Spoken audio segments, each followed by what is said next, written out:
கட்சியினுடைய 3ஆம் ஆண்டு தொடக்க விழா அப்படிங்கிறது வந்து மாநிலத்தின் பல்வேறு பகுதிகளில் நடக்கணும்.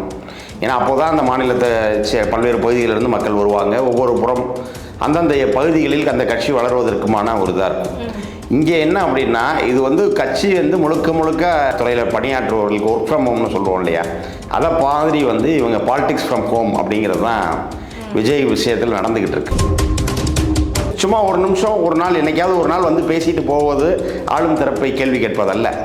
ஆளும் தரப்பை கேள்வி கேட்பது என்னன்னா, இந்த ஆட்சியில் என்ன சிக்கல் இருக்கிறது, அந்த சிக்கல்களை களைவதற்கு என்னிடம் என்ன திட்டம் இருக்கிறது, இப்போ இந்த சிக்கல்லாம் இருக்கு, நான் ஆட்சிக்கு வந்து அந்த சிக்கலை நான் இப்படிலாம் சரி பண்ண போகிறேன் அப்படின்னு என்னைக்காவது விஜய் பேசியிருக்காரா? வெறும்னா வந்து வெறும் மாயை தான். இவங்க திருப்பி வந்து ஒரு பெய்ட் ப்ரொமோஷன் கொடுத்து அவர் ஒரு இதாக ஆக்க பார்க்குறாங்களே தவிர உண்மையான கள நிலவரம் அது கிடையாது. ஏன்னா 2018 திமுகவுடைய தலைவராக ஸ்டாலின் பொறுப்பேற்ற உடனே முதல் தேர்தல் 2019 தேர்தலில் தொடங்கி இப்போது வரைக்கும் இந்த கூட்டணியில் புதிய கட்சிகள் இணைந்திருக்கிறதே தவிர எந்த கட்சியும் விலகலை. பாஜகவுக்கும் தங்கமலை ஏற்றத்துக்கும் தொடர்பே கிடையாது. அது வந்து உலகரங்களை நிர்ணயம் பண்ணுறது, போர் காரணமாக தான் வந்துட்டு இந்த மலை தங்கமலை ஏறி இருக்குன்னு சொல்கிறாங்க. தொடர்ந்து இதுக்கெல்லாமா பாஜக குற்றம் சொல்ல முடியும் சார்? பெட்ரோல் விலையை வந்து நான் எவ்வளோ ரூபாய்க்கு கொடுப்பேன்னு மோடி சொன்னார் ஆட்சிக்கு வரும்பொழுது. இப்போது பெட்ரோலுடைய விலை வந்து சர்வதேச கச்சா எண்ணெயினுடைய ஒரு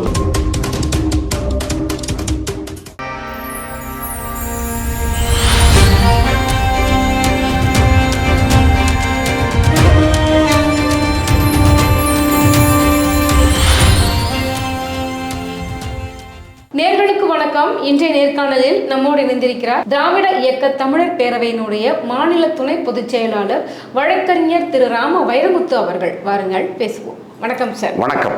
நேற்றைய தினம் பார்த்தீங்க அப்படின்னா தாவேக்காவினுடைய 3வது ஆண்டு விழா நடந்தது. ரொம்ப சிறப்பாக நடந்து முடிஞ்சிருக்குது. முதல் அந்த விழாவை பற்றி உங்கள் கருத்தை சொல்லுங்கள். அதாவது பொதுவாக இது போன்ற விழாக்கள், ஒரு கட்சியினுடைய 3ஆம் ஆண்டு தொடக்க விழா அப்படிங்கிறது வந்து மாநிலத்தின் பல்வேறு பகுதிகளில் நடக்கணும்.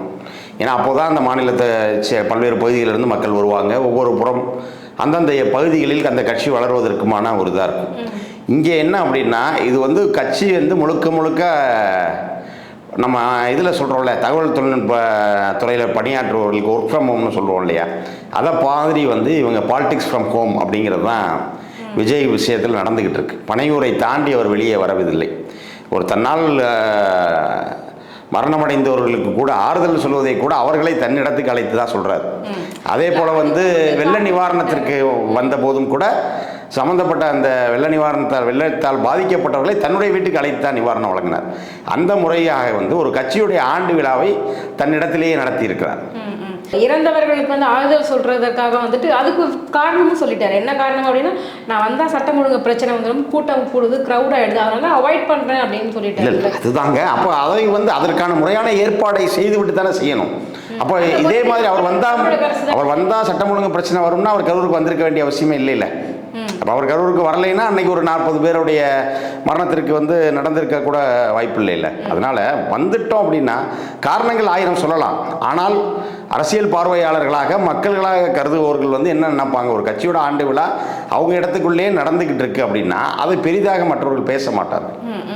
ஊடகங்கள் தான் இவர் விஷயத்துல ஒரு இதை கொடுக்குது. அவங்க கட்சி, அவங்க கொடியேற்றுறாங்க, அவங்க பண்றாங்க, அவங்க இடத்துல வச்சு செய்றாங்க. இதையும் கூட விமர்சிக்கணுமா? ஏன் அண்ணா அறிவாலயத்தில் எதுவும் நடக்கிறதே இல்லையா?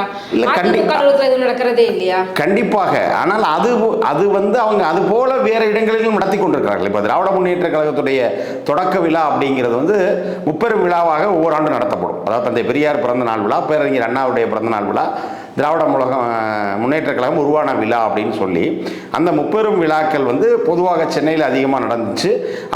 இப்போ வந்து மாநிலத்தின் பல்வேறு பகுதிகளில் ஒவ்வொரு மாவட்ட தலைநகரங்களாக மாற்றி நடக்குது. இப்போ அதிமுகவினுடைய தொடக்க விழாவும் அதே போல் பல்வேறு இடங்களில் நடந்திருக்கிறது. இப்போ நம்ம வந்து அது ஒன்று மட்டும் நடந்தால் அதை சொல்ல போகிறதில்ல. இப்போ இன்னைக்கு வந்து 3ஆம் ஆண்டு விழாவை மட்டும் நான் பனையூரில் நடத்துகிறேன் அப்படின்னு சொல்லியிருந்தால் யாரும் கேட்க போகிறதில்ல. பட் எல்லா நிகழ்வுகளும் அங்கே மட்டும்தான் நடக்குது. அப்படிங்கும்போது இது போன்ற விமர்சனங்கள் வைக்க வேண்டிய தேவை இருக்கிறது. அதை தாண்டி வந்து பார்த்தீங்க அப்படின்னா விழா நடத்துறத தவிர, அவரை பனையூருக்கு வர வைக்கிறத தவிர, இதை தாண்டி அவர் மேலே என்ன விமர்சனங்களை பெருசாக சொல்லிட முடியும்? ஆனால் அவர் திமுக மேலே வந்துட்டு அவ்வளவு புகார்கள் வந்து எடுக்கிறார். தீய சக்தின்னு சொல்கிறார். தீய சக்தியை அழிக்க போகும் தூய சக்தி நான் தான் அப்படின்னு சொல்கிறாரு. இதை எப்படி பார்க்குறீங்க சார்? அதாவதுங்க ஒரே விஷயங்க, ஒருத்தர் இப்போ நான் ஏதாவது செயல்பட்டால் தான் என் மேலே விமர்சனம் வைக்க முடியும்.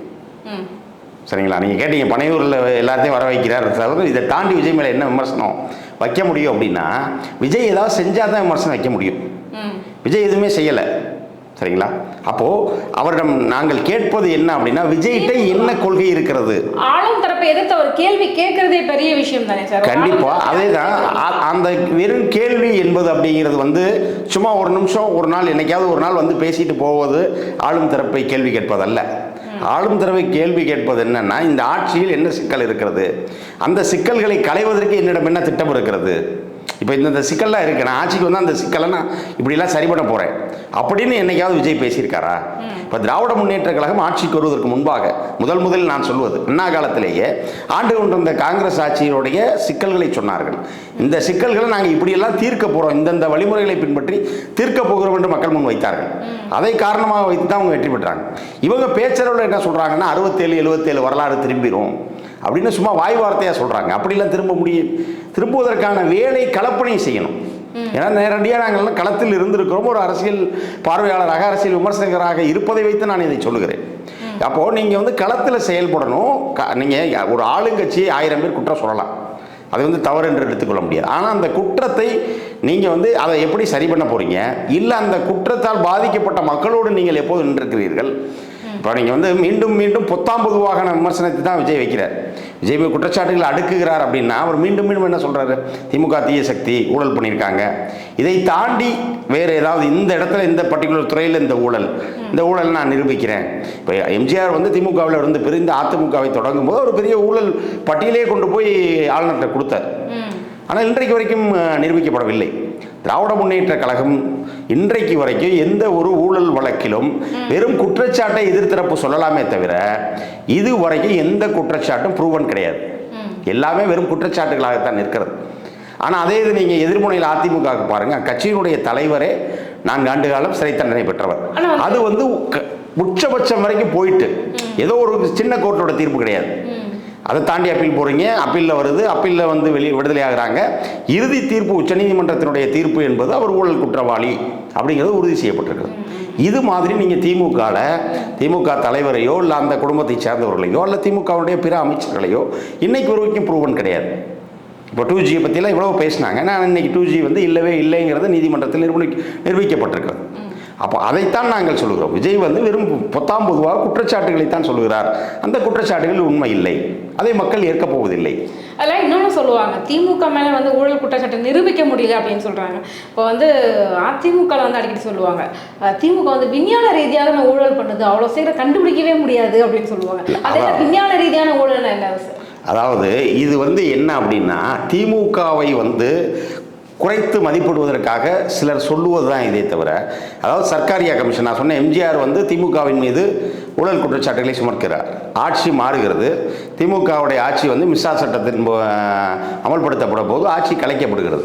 ஆட்சியை கலைத்த உடனே சர்க்காரியா என்பவர் தலைமையில் ஒரு விசாரணை குழு ஆணையம் அமைக்கிறார்கள். அந்த விசாரணை ஆணையத்தில் இந்த வந்து திமுக மீதான எந்த குற்றச்சாட்டும் நிரூபிக்கப்படலைன்னு தான் அந்த அறிக்கை முடியுது. ஆனால் அந்த அறிக்கையில் வந்து இந்த வார்த்தை இருப்பதாக சொல்லுகிறார்கள். ஆனால் இன்னைக்கு வரைக்கும் நாங்கள் நேரடியாகவே கேட்கிறோம், நீங்கள் கூட போய் சர்க்காரிய ஆணைய அறிக்கையில் இணையத்தில் போட்டு எடுக்க முடியும், அதில் இந்த வார்த்தை இருக்கான்னு மட்டும் சொல்லுங்கள். இதை வந்து ஒரு நம்ம நேரடி விவாதத்தில் பல முறை சொல்லிவிட்டோம், இதை நிரூபித்து காட்டுங்கன்னு. இந்த வார்த்தை கிடையாது. இவங்க வந்து இது சும்மா இவங்களா சொல்லிக்கிறாங்க. அதாவது எப்படின்னா அதில் இருக்குன்னு சொல்கிறாங்க, அந்த அறிக்கையில் அது இல்லவே இல்லை. அதே போக விஞ்ஞானபூர்வமான ஊழல் அப்படிங்கிறது இவங்க வந்து நிரூபிக்க முடியாது.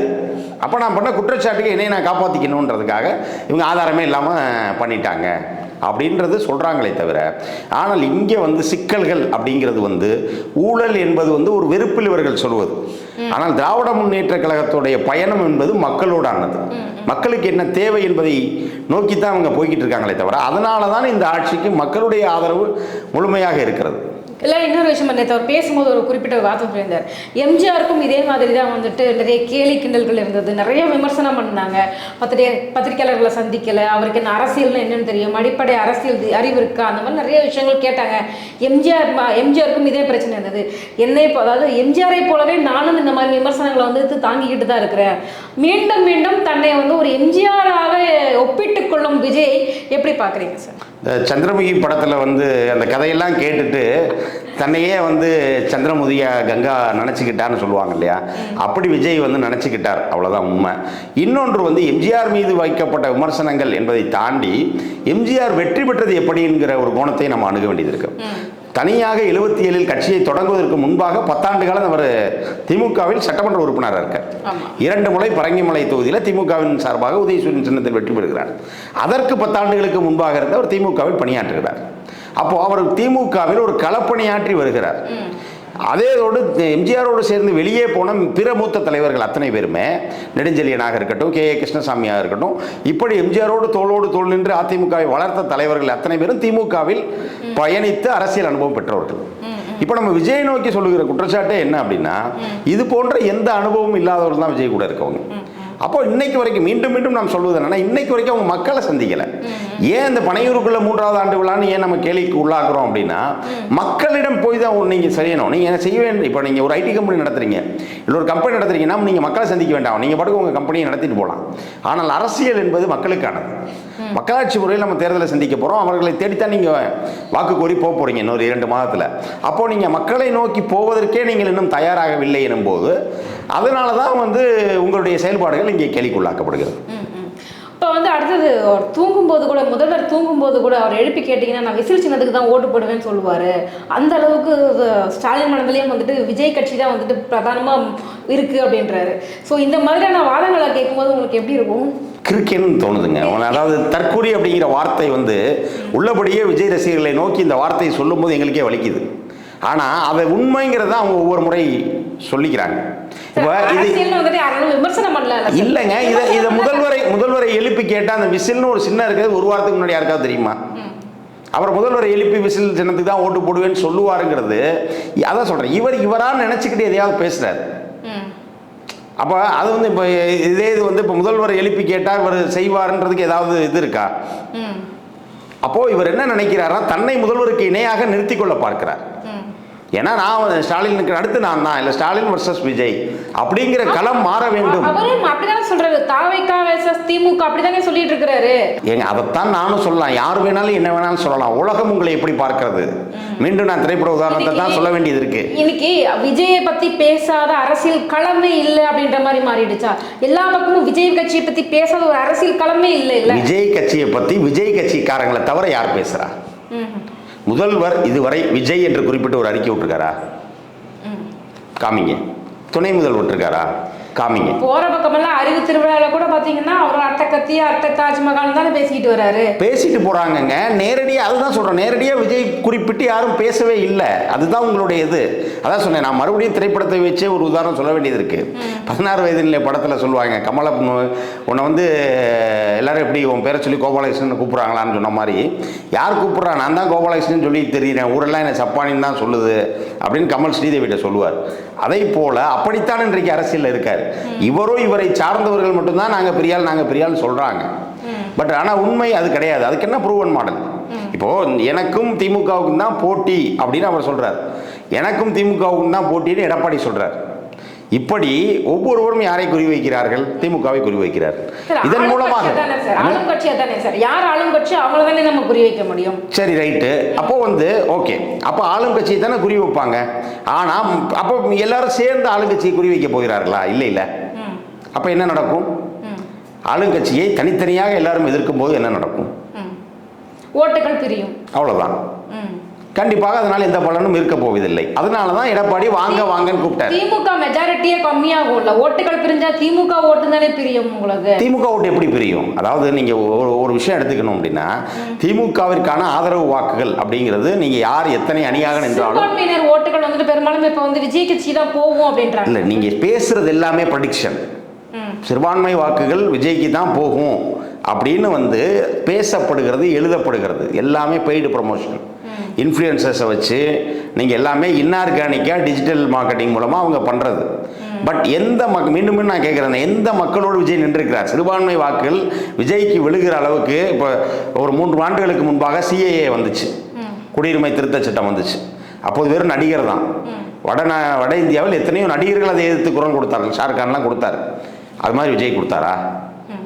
அப்படி எந்த சிறுபான்மையினருக்கு பிரச்சனை வரும்போது அவர் நின்றார். ஒன்றும் வேணாம், அப்போ கூட வேணாம், அவர் வெறும் நடிகர் தான்.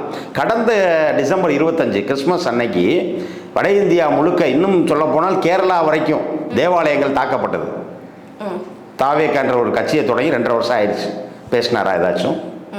இப்படி சிறுபான்மையினருக்காக வாய் திறக்கல, விவசாயிகளுக்காக வாய் திறக்கல, இப்படி எந்த மக்கள் பிரச்சனைக்காகவும் வாய் திறக்காத இவருக்கு நாளைக்கு தேர்தலுக்கு வந்தவொடனே வாக்குகள் குமிஞ்சிரும் அப்படின்னு சொல்லுவது என்பது வெறும்னா வெறும் மாயை தான். இவங்க திருப்பி திருப்பி ஒரு பெய்ட் ப்ரொமோஷன் கொடுத்து அவரை ஒரு இதாக ஆக்க பார்க்குறாங்களே தவிர உண்மையான கள நிலவரம் அது கிடையாது. வீட்டுக்கு ஒரு ஓட்டு இருக்கு, நாங்கள் கண்டிப்பாக 35% ஓட்டு பர்சன்டேஜ் நாங்கள் வச்சிருக்கிறோம், எல்லாரும் இப்போ யங்ஸ்டர்ஸ் எல்லாம் எங்கள் பக்கம் தான் நிற்கிறாங்க, சீமான் ஓட்டுகள் மொத்தமாக காலியாக போகுது. இது பொதுவாக பேசக்கூடிய விஷயம். கண்டிப்பாகங்க, நான் இது எல்லாமே சொல்லலை. இதை ஒரு தேர்தலில் நின்று காமிச்சிட்டு பேசுங்கன்னு சொல்கிறோம். ஏன்னா இப்போ நான் வேணா சொல்லலாம், நான் தான் இப்போ அதிக ஓட்டில் தமிழ்நாட்டில் ஜெயிக்க போகிறேன்னு நான் சொல்லலாம். அது உண்மையாயிருமா? நாளைக்கு முதல்ல நான் இருக்க கட்சியில் நான் சீட்டு வாங்கணும், சீட்டு வாங்கி நிற்கணும், நின்ன பிறகு என் முகத்தை எல்லாரும் பார்த்து எனக்கு வாக்கு போடணும். இது மாதிரி எவ்வளவோ இருக்குது. மீண்டும் மீண்டும் அவர்கள் சொல்லலாம், வீட்டுக்கு ஒரு ஓட்டு இருக்குது, அது எத்தனை வருஷம் கழித்து விழ போகிற ஓட்டு, எத்தனை வருஷம் கழித்து அவங்களுக்கு 18 வருஷம் ஆகும்னு பாருங்கள். ஏன்னா அவங்க கூட்டத்துக்கு வர்ற பாதி பேருக்கு ஓட்டே கிடையாது. அப்போ அடுத்த தேர்தலில் ஜெயிச்சிருவாங்கல்ல அப்படின்னு நீங்கள் கேள்வி கேட்கலாம். அடுத்த தேர்தல் வரைக்கும் இந்த கட்சி இருக்கான்னு பாருங்கள். அப்படிலாம் சொல்ல முடியாது இல்லை சார், அவதான் சொல்லிட்டார்ல, நான் கிங் மேக்கர் கிடையாது, நான் தான் கிங்குன்னே சொல்கிறாரு. இல்லை அப்படின்னு சொன்னவங்க சொன்னாங்க. அவர் சொன்னாரா? அவர் சொன்ன வீடியோ பதிவு நீங்க பாத்தீங்களா? இல்ல இன்னைக்கு பேசினாரு, சொன்னாரா? 3 ஆண்டு விழால பேட்டி. இப்ப நான் பேட்டி எடுக்கிறேன், வீடியோவா வச்சிருக்கீங்க, வீடியோ எடுக்காதீங்கன்னு சொல்லிட்டு நான் உன்னை சொல்றேன்னு நீங்க வெளியே சொன்னா யாராவது நம்புவாங்களா? நம்ப மாட்டாங்க. இப்ப இங்க அதுதான் நடக்குது. உலகத்தில் எங்கும் இல்லாத வினோதமாக பேட்டி எடுத்தவங்களை பேட்டி எடுத்து போடுறாங்க. அதெல்லாம் நடக்குது. அப்போ இதற்குத்தான் சொல்லுகிறோம், இவர் இந்த மண்ணின் அரசியலுக்கு லாயக்கற்றவர் அப்படின்னு சொல்றோம். இப்போ பார்த்தீங்க அப்படின்னா அதிமுக ஊழல் கட்சின்னு சொன்னதுன்னு அதிமுக எடப்பாடி பழனிசாமி முதல் கொண்டு பேச ஆரம்பிச்சிட்டாங்க. திமுக ஒரு தீய சக்தின்னு சொன்ன பிறகும் அமைதியாகவே இருக்காங்க அப்படின்னா என்ன காரணம்? திமுக தீய சக்தி இல்லை, சரிங்களா? ஊழல் கட்சின்னு சொன்னதுமே அதிமுக ஆமாங்க, அதிமுக ஒரு கோபமாவது படணும் இல்லை சார்? ஆமாங்க, அதைத்தான் சொல்கிறோம். அதிமுக ஊழல் கட்சி, சரிங்களா? அதனால கோவப்படுறாரு.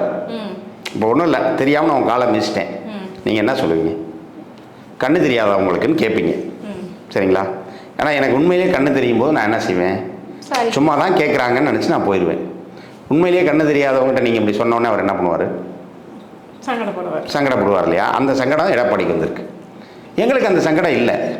இது தீய சக்தி இல்லை, பராசக்தி.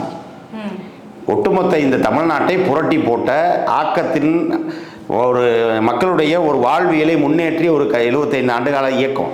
இந்த இயக்கத்தை பற்றி இன்னைக்கு நேற்றுக்கு வர்றவெல்லாம் விமர்சனம் பண்ணுவானா, அதுக்கெல்லாம் பதில் விமர்சனத்தை தலைமை செய்யணும்னு அவசியம் இல்லை. அதை தான் நாங்கள் எங்களை போன்றவர்கள் பேசுவோம். திமுக கூட்டணியில் மிகப்பெரிய ஒரு சலசலப்பு இருந்துகிட்டே இருக்குது அப்படின்னு எடப்பாடி தொடர்ந்து சொல்லிக்கிட்டே வர்றாரு. காங்கிரஸ் கை நழுவி போகுது, காங்கிரஸை கை கழுவி விட்டார்கள், இப்படி சூசகமாக சொல்லிக்கிட்டே வராங்க. உண்மையிலே திமுக கூட்டணி நிலைத்து நிற்குமா? காங்கிரஸ் யார் கூட போவாங்கன்னு நினைக்கிறீங்க சார்? இந்த நிமிடம் வரை திராவிட முன்னேற்ற கழக கூட்டணி உறுதியோடு இருக்கிறது. ஏன்னா 2018 திமுகவுடைய தலைவராக ஸ்டாலின் பொறுப்பேற்ற உடனே முதல் தேர்தல் 2019 தேர்தலில் தொடங்கி இப்போது வரைக்கும் இந்த கூட்டணியில் புதிய கட்சிகள் இணைந்திருக்கிறதே தவிர எந்த கட்சியும் விலகலை. இதுதான் இன்றைய நிலைமை. ஆனால் அதே நேரத்தில் தேர்தல் நேரம் வரும்பொழுது ஒவ்வொருத்தரும் அவங்களுடைய இடப்பங்கீட்டின் போது கூட வேணுன்றதில் ஆசையில் கேட்கத்தான் செய்வாங்க. அப்போ அதை ஒரு சலசலப்புன்னு எடுத்துக்க முடியாது, அது அவர்களுடைய விருப்பம். ஆனால் அந்த கட்சிகள் ஒன்றாக உட்கார்ந்து அந்த பேச்சுவார்த்தை குழுக்கள் விவாதிக்கும் பொழுது அது ஒரு இறுதி வடிவம் பெறும். ஏன்னா விஜய் கட்சி கூட தாவேகா கூட கொஞ்சம் பேசிக்கிட்டு இருக்காங்க, அவங்க போற மாதிரி. அதுதான் இது எல்லாமே. யார் பேசினா?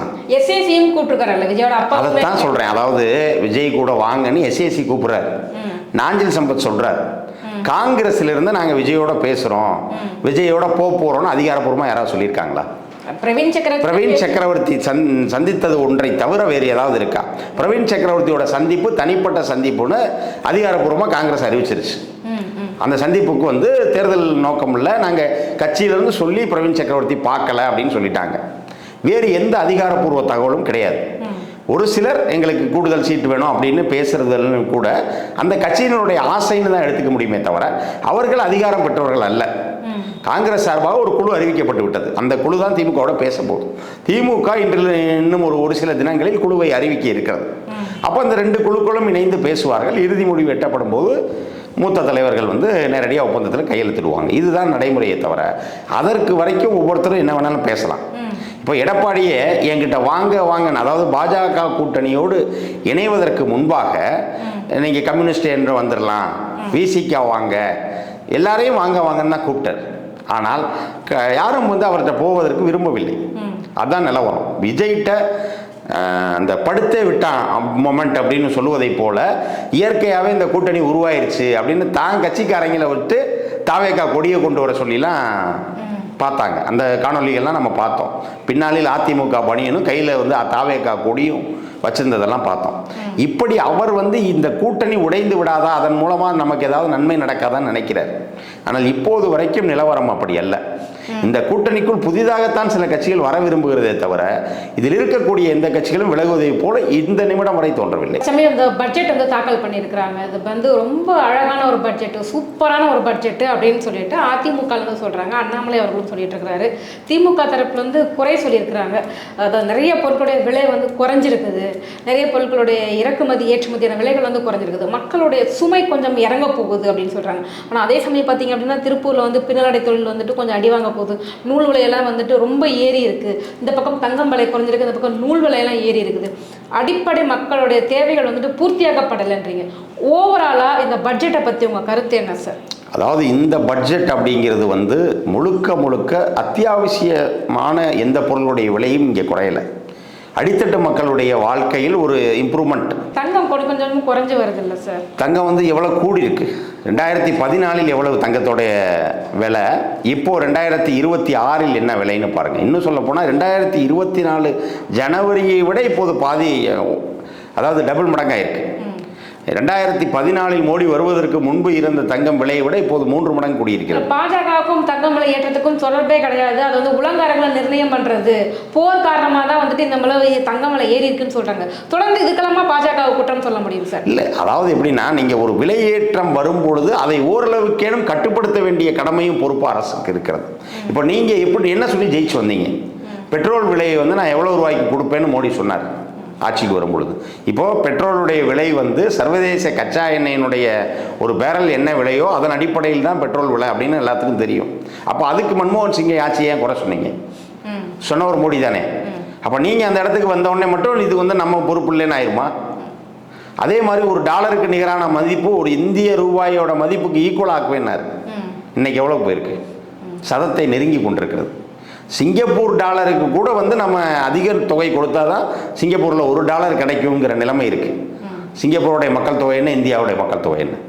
ஆக நீங்கள் தான் பேசுகிறீங்க, நாங்கள் முதல்ல கேட்கல. நீங்கள் இதெல்லாம் சொல்லி ஜெயிச்சு வந்தீங்க. நீங்கள் வாக்குறுதியை கொடுத்ததான் இன்றைக்கு மக்கள் திருப்பி கேட்கிறார்கள்.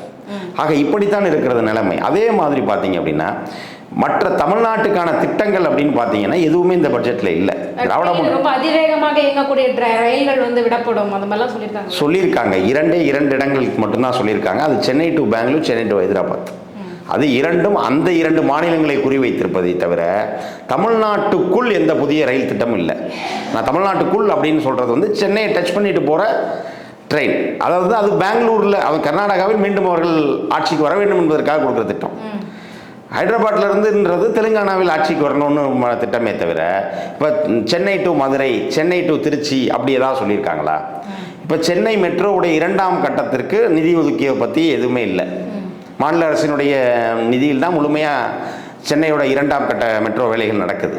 கோயம்புத்தூர் மதுரைக்கு மெட்ரோ ப்ரப்போஸ் பண்ணியிருந்தோம், அது நிராகரிக்கப்பட்டிருக்கிறது. பட்ஜெட்டில் எதுக்கும் தொகை அறிவிக்கலை. மதுரையில் வெறும் ஒற்றை செங்கலோடு இருக்கக்கூடிய எய்ம்ஸுக்கு இப்போ இந்த பட்ஜெட்டில் எந்த அலாட்மெண்ட்டும் இல்லை. இப்படித்தான் நம்ம திமுக கேட்கிறது என்ன அப்படின்னா, நீங்கள் முன்னர் அறிவித்த திட்டமும் இல்லை, நாங்கள் கேட்ட திட்டமும் இல்லை. எய்ம்ஸ் நீங்கள் அறிவித்தது தான். கிட்டத்தட்ட ஒரு 10 ஆண்டுகளை நெருங்கி கொண்டிருக்கிறது. அவர் வந்து மோடி தான் வந்து அடிக்கல் நாட்டினார். இன்னும் எந்த வேலையும் நடக்கலை. வேகமாக நடந்துட்டு இருக்கு. திறந்துருவோம், இன்னும் ஒரு 2 இயர்ஸாக திறந்துருவோன்றாங்க. இல்லை, இதைத்தான் வருஷக்கணக்காக அவங்க சொல்லிட்டு இருக்காங்க. நான் அந்த ஊர் தான், அவ்வளோ ஒன்றும் இல்லை. அதே போல் வந்து பார்த்தீங்க அப்படின்னா பள்ளிக்கல்வித்துறைக்கு இந்த மும்மொழி திட்டத்தை ஏற்காததால் தராத நிதி 3500 கோடிக்கு மேலே நிற்குது. அதுக்கு எந்த பதிலும் சொல்லலை. அதே போல் வந்து தேசிய ஊரக வேலைவாய்ப்பு திட்டம், அதற்கு நிறுத்தி வைக்கப்பட்டிருந்த பணமும் கொடுக்கல. இந்த 100 நாள் வேலை திட்டம் இப்போ பெயர் மாறி இருக்கிறது, ஆனால் அந்த கடைசியாக நடந்த வேலைக்கான பணமும் கொடுக்கல. இப்படி பல்வேறு வகையில் வந்து தமிழ்நாட்டிற்கு அநீதி இந்த பட்ஜெட்டில் இழைக்கப்பட்டிருக்கிறது. எப்போ என்ன செய்வாங்கன்னா இதே தான் செய்வாங்க. ஆனால் ஒரு திருக்குறளை மட்டும் சும்மா படிச்சிருவாங்க. ஆனால் இந்த முறை அது கூட படிக்கல. திருக்குறளும் படிக்கல. தமிழும் வஞ்சிக்கப்பட்டு விட்டது. அதுதான் இன்றைய நிலையாக இருக்கிறது பட்ஜெட்டை பற்றி. அதுதான் ஒரு விளம்பரம். இதை எல்லோருக்கும் புரிகிற வகையில் பார்த்தீங்கன்னா ஒரு மீம்ஸ் போட்டிருக்காங்க சமூக வலைத்தளத்தில். அந்த மீம்ஸ் என்னென்னா, இத்தனை வட்டம் சொல்லாமல் இந்த வட்டம் சொன்னால் தேர்தலுக்காக சொன்னதாயிரும், அதனால் சொல்லாமல் விட்டுட்டோம் என்பதை போல அந்த மீம்ஸ். அவங்க எப்பவுமே செய்ய போகிறதில்ல, அதே தான் இப்போவும் செஞ்சுருக்காங்க. இப்போ எலக்ட்ரிக் வாகனங்களுடைய விலை எல்லாம் வந்து கம்மியாகும் அப்படின்னும் போது அதெல்லாம் கொஞ்சம் ஒரு நடுத்தர மக்களுக்கு கொஞ்சம் லாபகரமானதாக தானே சார் இருக்குது? இல்லை, அதுதான் மேடம் இருக்குது. பட் ஆனால் எல்லாரும் எலக்ட்ரிக்கல் இது வாங்க போகிறாங்களா?